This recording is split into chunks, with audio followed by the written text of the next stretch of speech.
Hello friends, welcome back to my YouTube channel जिसका नाम है सेक्रेट टॉक्स और मैं हूं आपका दोस्त एंड होस्ट चंद्रा। चलिए देख लेते हैं मार्केट कल कहां ओपन हो सकता है, किन किन स्टॉक में हम ट्रेड कर सकते हैं बैंक निफ्टी और निफ्टी में। तो सबसे पहले मैं दिखाऊंगा आपको निफ्टी का चार्ट। निफ्टी के चार्ट में अभी क्या चल रहा है डेली टाइम फ्रेम में सबसे पहले दिखाना चाहूंगा आपको। तो अगर आप देखेंगे निफ्टी का चार्ट, निफ्टी एक रेंज में मूव कर रहा है, यानी अपसाइड भी मैंने एक ट्रेंड लाइन ड्रॉ करके रखी है और डाउन साइड भी एक ट्रेंड लाइन ड्रॉ करके रखी है।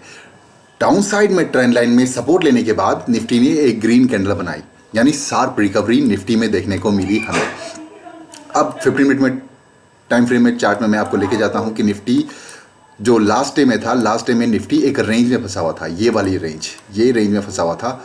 तो अगर कहीं निफ्टी 16,740 का लेवल तोड़ देता है, यानी ये लेवल तोड़ देता है 16,740 का, तो निफ्टी आपको ले जा सकता है 16,830 तक के लेवल के लिए।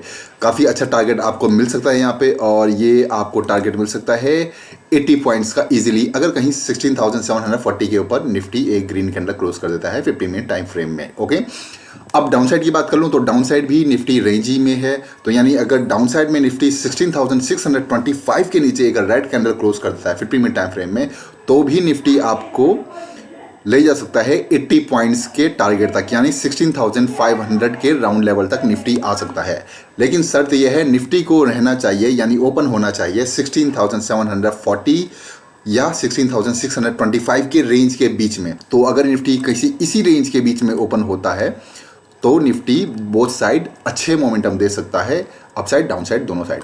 ओके, तो अब बात करते हैं बैंक निफ्टी में। बैंक निफ्टी भी एक रेंज में है, तो यानी इस रेंज में अगर मार्केट खुलता है निफ्टी बैंक निफ्टी, यानी बैंक निफ्टी को रहना चाहिए 36,700 टू 36,330 की रेंज के बीच में ओपन होना चाहिए बैंक निफ्टी को। और अगर अपसाइड की तरफ ये जो उसने बार बार रेसिस्टेंस लिया है यहाँ पर भी और यहाँ पर भी 2-3 बार, तो अगर ये लेवल तोड़ देता है बैंक निफ्टी, यानी 36,700 के ऊपर एक ग्रीन कैंडल क्लोज कर देता है 15 मिनट टाइम फ्रेम में, तो आपको बैंक निफ्टी जाता हुआ दिखाई दे सकता है इस लेवल तक। यानी ये लेवल है आपका 36,990 या 37,000 का राउंड लेवल। तो यहाँ तक काफ़ी बड़ा आपको मूव मिल सकता है। अगर मैं चेक भी करूँ तो मोर देन 250 पॉइंट्स आपको मिल सकते हैं बैंक निफ्टी में अपसाइड के। अगर बैंक निफ्टी डाउन साइड के लिए 36,330 के नीचे एक रेड कैंडल फॉर्म कर लेता है 15 मिनट टाइम फ्रेम में, तो आपको बैंक निफ्टी जाता हुआ दिखाई दे सकता है 35,900 के राउंड लेवल तक। तो बोथ साइड आपको बड़े बड़े टारगेट मिल रहे हैं, क्योंकि बोथ बैंक निफ्टी और निफ्टी रेंज में फंसे हुए हैं और ऐसे ही काफ़ी सारे स्टॉक फंसे हुए हैं। तो चलो बात कर लेते हैं स्टॉक्स की। तो टीसीएस में सबसे पहले आपको देने वाला हूँ। टीसीएस में क्या खास है, टीसीएस में आपको मैं ड्रॉ करके दिखाता हूँ, डेली टाइम फ्रेम में आपको लेके जाता हूँ। और टीसीएस में अगर आप देखेंगे ये जो हम सपोर्ट पे हैं, काफ़ी अच्छा सपोर्ट है ये ट्रेंड लाइन का जो टीसीएस अभी ड्रॉ कर रहा है, और इस सपोर्ट को टीसीएस ने ब्रेक कर दिया है। अगर आप देखेंगे यहाँ पर ब्रेक कर दिया है और काफ़ी ज़्यादा नीचे जाने के बाद अब टीसीएस ऊपर क्यों आ रहा है, क्योंकि टीसीएस इसी सपोर्ट को रीटेस्ट करना चाहता है। क्योंकि अब ये जो पहले सपोर्ट था वो रेसिस्टेंस की तरह काम करेगा टीसीएस के लिए, और अब टीसीएस इस सपोर्ट को रीटेस्ट करना चाहता है। तो अगर ये रीटेस्ट करने के बाद आपको एंट्री कहाँ पर मिलेगी मैं बता देता हूँ। आपको एंट्री मिलेगी टीसीएस में, और बहुत ही स्ट्रॉन्ग एंट्री मिलेगी, बहुत ही अच्छी एंट्री होगी। तो अगर टीसीएस यहीं कहीं आसपास खुलता है, या थोड़ा सा ऊपर भी खुल जाता है या थोड़ा सा नीचे भी खुल जाता है, डजंट मैटर, अगर टीसीएस खुल के कहीं पर भी और इस ये जो ट्रेंड लाइन है यहाँ पे से एक कुछ ऐसा पैटर्न बनाता है, यानी जो प्राइस एक्शन ऐसा बनाता है जो बियरिश हो जाता है, यानी इस जो ट्रेंड लाइन है इससे रेसिस्टेंस लेता है, एक रेड कैंडल फॉर्म करता है, और ये जो मैंने हॉरिजॉन्टल लाइन भी खींची है 3,550 के लेवल पे, इससे भी रेसिस्टेंस लेके नीचे की तरफ एक बियरिश कैंडल फॉर्म कर लेता है। तो हमें टीसीएस में एंटर करना है, यानी टीसीएस शॉर्ट करना है, और ये पोजीशन हम इंट्राडे भी ले सकते हैं और ये पोजीशन हम होल्ड भी कर सकते हैं, पोजिशनल भी होल्ड कर सकते हैं, क्योंकि टीसीएस में काफ़ी बड़ा मोमेंटम हमें कैच करने को मिल सकता है। क्योंकि अगर मैं अगेन डेली टाइम फ्रेम में आपको दिखाऊं तो टीसीएस का सपोर्ट जो है अब अगेन जो है टीसीएस का सपोर्ट ये लेवल पे है, यानी ये जो रेड कैंडल बनी है यहीं पर टीसीएस का सपोर्ट है। तो अगर ये यहाँ पर से रिटेस्ट करता है तो आपको मिल सकता है करीबन 4% के आसपास आपको कहीं टीसीएस में गेन मिल सकता है, टारगेट मिल सकता है। अगर कहीं टीसीएस अपने 3,548 के नीचे एक रेड कैंडल बनाता है 15 मिनट टाइम फ्रेम में भी या 30 मिनट टाइम फ्रेम में भी, तो आप उसको पोजिशनल ट्रेड ले सकते हैं या इंट्राडे ट्रेड भी ले सकते हैं 3,548 के नीचे। ओके, अब बात कर लेते हैं नेक्स्ट स्टॉक की। नेक्स्ट स्टॉक है हमारे पास HDFC बैंक। तो HDFC बैंक में आप देखेंगे गिरावट हुई थी और वी शेप रिकवरी हुई, यहाँ पर वी शेप रिकवरी हुई और HDFC बैंक अगेन अपने इसी जोन में चला गया है जो कंसोलिडेशन इसका जोन है, जो साइडवेज जोन है।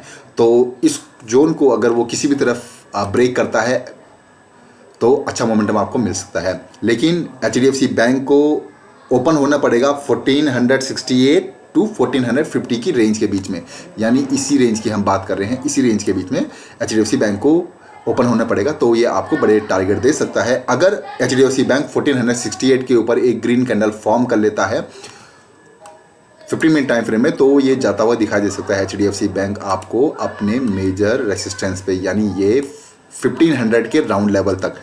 तो अपसाइड की बात करूं तो अपसाइड आपको मोर देन 1% तक के टारगेट, यानी 2% तक के भी टारगेट आपको इजीली अचीव हो सकते हैं HDFC बैंक में।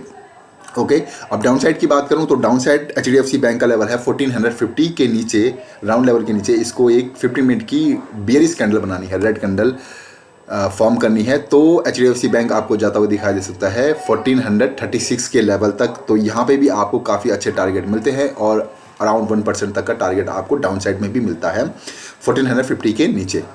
ओके, अब बात कर लेते हैं नेक्स्ट स्टॉक की। नेक्स्ट स्टॉक हमारे पास है इंडसइंड बैंक। इंडसइंड बैंक भी अगर आप देखेंगे अगेन एंड अगेन यहाँ पर ही सपोर्ट ले रहा है, यहाँ पे ये लेवल इसको तोड़ नहीं पा रहा है। तो अगर इंडसइंड बैंक इस लेवल के ऊपर क्लोज कर लेता है, यानी 928 के ऊपर एक ग्रीन कैंडल फॉर्म कर लेता है 15 मिनट टाइम फ्रेम में, तो इंडसइंड बैंक भी आपको अच्छा खासा ऊपर जाता हुआ दिखाई दे सकता है और 948 के टारगेट आपको दिला सकता है। लेकिन अगर इंडसइंड बैंक अगेन आपको 916 के नीचे एक रेड कैंडल फॉर्म करता है 15 मिनट टाइम फ्रेम में, तो आपको इंडसइंड बैंक जाता हुआ दिखाई दे सकता है 898 के लेवल तक। तो यहाँ पर भी आपको मिलता है 1% से ज़्यादा का टारगेट। तो both side potential IndusInd bank में डाउन साइड थोड़ा सा ज़्यादा अच्छा मुझे दिख रहा है चार्ट। HDFC लाइफ की बात कर लेते हैं। HDFC लाइफ में अगर आप देखेंगे तो HDFC लाइफ भी आपके, अगर मैं डेली टाइम फ्रेम में आपको दिखाऊं तो इसने एक इनसाइड कैंडल ड्रॉ करी है। तो इनसाइड कैंडल अगर ये, और काफ़ी अच्छे लेवल पे इनसाइड कैंडल इसने ड्रॉ करी है, तो अगर ये इनसाइड कैंडल नीचे का लेवल निकाल लेती है, यानी 531 का लेवल एक रेड कैंडल के साथ निकाल लेती है 15 मिनट टाइम फ्रेम में HDFC लाइफ, तो आपको HDFC लाइफ जाता हुआ दिखाई दे सकता है 1% तक के आपको टारगेट अचीव हो सकते हैं। और जो इसका नेक्स्ट सपोर्ट है वो नेक्स्ट सपोर्ट होने वाला है आपका यहाँ कहीं, यानी 497 के लेवल तक। तो अगर मैं रेंज मेज़र भी करूँ यहाँ से, तो ये बढ़ता है आपको 5% के अराउंड। तो आप इसमें पोजिशनल ट्रेड भी ले सकते हैं, लेकिन अगर आपको सेफ खेलना है, क्योंकि विक्स वॉलेटिलिटी इंडेक्स 30 के ऊपर जा सकता है, तो आप इसमें 1% का टारगेट लेके निकल सकते हैं। तो जैसे ही आपको 531 का लेवल के नीचे एक रेड कैंडल क्लोज करती है, आप टारगेट ले सकते हैं 1% तक का और आपको अच्छे खासे टारगेट मिल सकते हैं HDFC लाइफ में। तो ये था दोस्तों मार्केट एनालिसिस 28 Feb के लिए। होप आपको ये वीडियो पसंद आई होगी। पसंद आई होगी तो प्लीज़ मेरे चैनल को लाइक, शेयर और सब्सक्राइब करना ना भूलें। तब तक के लिए happy trading, goodbye, good night.